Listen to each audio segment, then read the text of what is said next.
చాలా బాధాకరమైన విషయం. నిన్న వనజీవి రామయ్య గారు ఖమ్మం జిల్లాలో ఆయన మృతి చెందారు.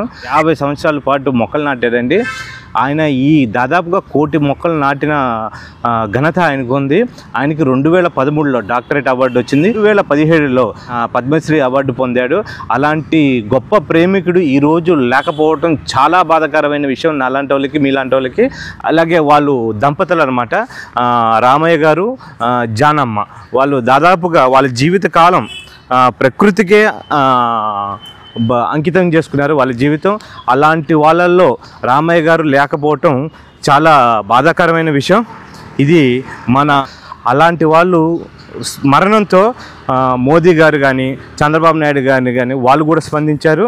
ఇక పవన్ కళ్యాణ్ గారు అయితే ఆయన స్ఫూర్తిని ముందుకు తీసుకెళ్తామని చెప్పి ఈ సందర్భంగా చెప్పారు. సో మరణ వార్త వినంగానే చాలా చలించిపోయి, నేను విజయవాడ నుంచి 2300 కిలోమీటర్ దూరంలో గువాహటి నగరంలో ఉన్న ఎలాగైనా ఒక 2 చెట్లు ఆయనకు అంకితం చేయాలనే ఉద్దేశంతో ఒక పార్క్ వచ్చాను. ఇక్కడ ఉందండి, ఇక్కడ ఈ పార్కు. ఏదో 2 మొక్కలు నాటేసి రోడ్డు మీద ఎక్కడో వాళ్ళకి అంకితం చేశాను, వీడియో పెట్టచ్చు. నాకు అలా ఇష్టం లేదు. ఈ మొక్కల్ని భావితరాలకు కూడా చూడాలి. ఆయన చనిపోయిన సందర్భంగా ఈ మొక్కలు ఎప్పటికీ రికార్డ్స్లో ఉండాలనే ఉద్దేశంతో ఇక్కడికి వచ్చేసి అక్కడ పర్మిషన్ తీసుకునే, వాస్తవానికి వాళ్ళు తొందరగా ఇవ్వలేదు. నేను ఎన్నో మొక్కలు నాటానండి మా ఆంధ్రప్రదేశ్లో. ఆయన ఇట్లా చనిపోయారు. సో మీరు కొద్దిగా కనికరించండి. ఆయన పేరుతో ఇక్కడ నేను మొక్కలు నాటుతానని చెప్పేసి పర్మిషన్ చేసుకున్నా. అక్కడ వాచ్మెన్ కూడా పాపం నా కోసం అని చెప్పేసి వాళ్ళతో మాట్లాడటం జరిగింది. మీకు ఈ వీడియోలో చూడండి ఆయన ఎంత హెల్ప్ చేశారు నాకు.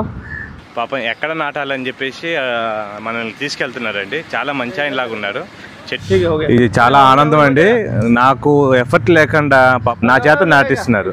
అదే మన ఊర్లో అయితే నేనే నాటాల్సి వచ్చేది, ఇక్కడ నా చేత నాటిస్తున్నారు జాగ్రత్తగా. का जो पेड़ लगा हुआ है, हाँ जी, वो अब खाना पड़ेगा. हाँ ठीक है ठीक है ना. अभी आएगा ना. हाँ आएगा. आपका शुभ नाम? मेरा नाम रमणी दास. రమణి దాస్. ఈయనే దగ్గరుండి ఆఫీసర్ చేత పర్మిషన్ ఇప్పించారండి. చాలా ఇష్టపడ్డాడు.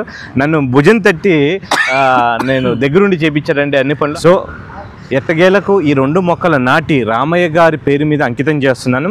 నెహ్రూ అనే పార్కులో, నెహ్రూ పార్కు గువాహటి నగరంలో మీరు ఎప్పుడు వచ్చినా ఇక్కడ చూశారు కదండి, దీనికి ఆపోజిట్ ఇక్కడ కార్నర్లో ఉంటుంది. ఇక్కడైతే 100% సేఫ్ సైడ్. రానున్న రోజుల్లో ఎవరైనా వచ్చే సంవత్సరం కావచ్చు, ముందు సంవత్సరం కావచ్చు, 10 సంవత్సరాలు అయినా కావచ్చు, ఈ మొక్కలైతే సేఫ్గా ఉంటాయి. ఇది రామయ్య గారికి అంకితం. మన ఆంధ్రప్రదేశ్, తెలంగాణ నుంచి ఎవరు వచ్చినా ఈ మొక్కలను ఒకసారి చూసి ఆయన్ని స్మరించుకోవాలని కోరుకుంటున్నానండి. ఈ రామయ్య గారి స్ఫూర్తిదాయకంగా మనం ముందుకెళ్ళి ఈ ప్రకృతిని మనం కాపాడుకుందామని ఈ సందర్భంగా కోరుకుంటున్నా. ఇట్లు మీ రంజిత్. జై హింద్. వందే మాతరం.